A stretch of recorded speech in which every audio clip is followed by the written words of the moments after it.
Hey everyone, it's Sam. Just wanted to create this video showing the process of a thumbnail design for Jonathan Young, as I've been getting a lot of comments lately claiming that the thumbnails I've designed are AI generated or AI enhanced, and I just wanted to basically just show you the process of how I create these thumbnails.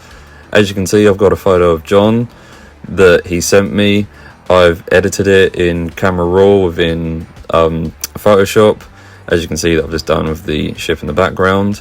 And now I've just got some photos, royalty-free photos that I've pulled from Pixabay, I believe, and just basically composited them together to create this scenic backdrop. This is basically for Jonathan's heavy metal version of Santiana, and he wanted this nautical feel to it, so I've just basically created this image just using the photos that I've got. As you can see, I'm adding in these water particle effects, changing the colors, the saturation. Now I'm adding these rain effects. You can basically see the whole process that I'm using different brushes, and just, yeah, there's not really much to say. It's a weird time that we're living in, and it's totally understandable that people are skeptical seeing a piece of artwork or design and just assuming that it is AI. It's very hard to tell the difference, especially if you're not kind of within the whole industry of creating artwork and designs.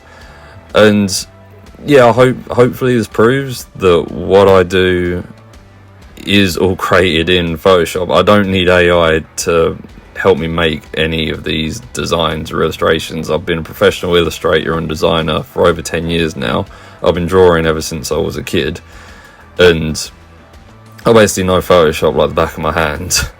And as you can see, it's very easy to create images like this, and it is a shame that seeing, well, the AI designs out there are obviously trained on designs and artwork that other artists and designers like myself have created, so there are going to be similarities, annoyingly.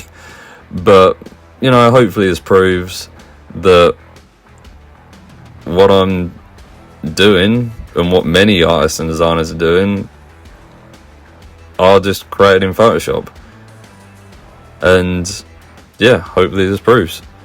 This is just a quick video. If you find this interesting and you want to see more, the process videos, how I create designs and illustrations, then let me know, and I'm more than happy to share anything else, which I'll probably do anyway. But yeah, hopefully you've enjoyed it, and see you on the next one.